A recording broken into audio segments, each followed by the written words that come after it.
Ukraine और रूस किस बात पर लड़ रहे हैं? सन 1991 में यूक्रेन रूस से जुदा होकर अलग रियासत बना। ये रियासत मौजूदा रूस और यूरोप के दरमियान मौजूद है। आज़ादी से पहले ये रूस और यूरोप का बॉर्डर था। यहाँ रूस ने अपने ज़्यादातर एटमी हथियार भी रखे थे। रूस का मरकज़ कमज़ोर था और रियासतें अलग हो रही थीं।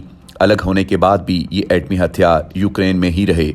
यूक्रेन में 2 ज़ुबानें बोली जाती हैं। तकरीबन आधे यूक्रेन में यूक्रेनियन बोली जाती है और बाकी आधे में रूसी ज़ुबान बोलने वाले रहते हैं। मगरबी यूरोप सिम्त में यूक्रेनियन है और रूस की तरफ का आधा मुल्क रूसी ज़ुबान बोलता है। इस मुल्क में रूसी असरात सदियों पुराने हैं।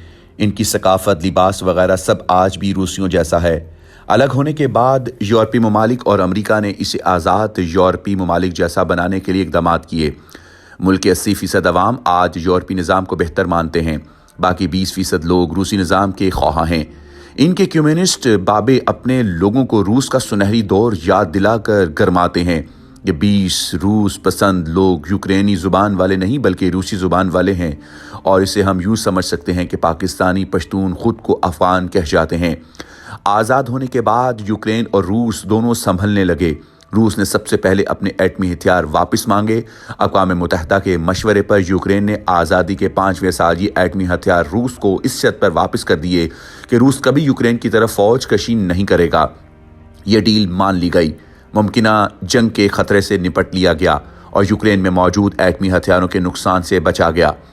याद रहे कि इसी यूक्रेन के शहर में एटमी बिजली घर 1986 में फट गया था। रूसी इनखला के बाद एटमी फजला साफ करने में इंडिया और अमेरिका ने मदद की थी, जो ताहाल हो रही है। अब मसला ये है कि यूक्रेन के वज़ीर आज़म जब यूरोपीय यूनियन के साथ इल्हाक की बात करते हैं तो रूसी ज़ुबान वाले भर जाते हैं। जब रूसी इल्हाक की बात होती है तो यूक्रेनियन बोलने वाले सड़कों पर निकल आते हैं। ये मुल्क 2 बड़ी ताकतों और 2 बड़े आज़मों के बीच मैदान जंग बना हुआ है। यूक्रेन और रूस ने आपस में बहुत मुआहदे भी किए। रूस ने उसे 30% सस्ती गैस दी, बदले में उसने ब्लैक से बनी पोर्ट तक रिसाई दी। रूस की इकोनॉमी में गैस अहम किरदार अदा करता है।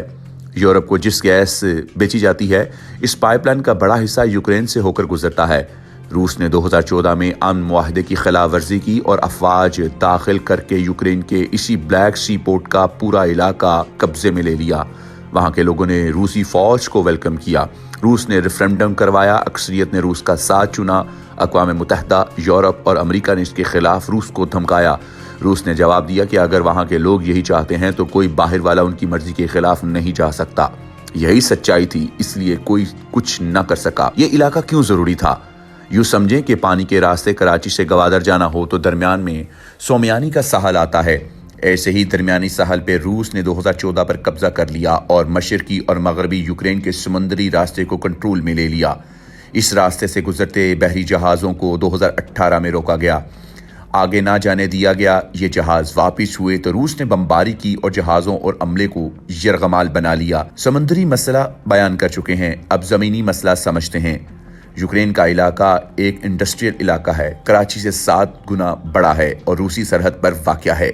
यहाँ रूसी ज़ुबान बोलने वाले रहते हैं और उनकी मोहब्बत रूस से है और रूस ने उनकी मदद करके यूक्रेन की आर्मी को पीछे धकेल दिया।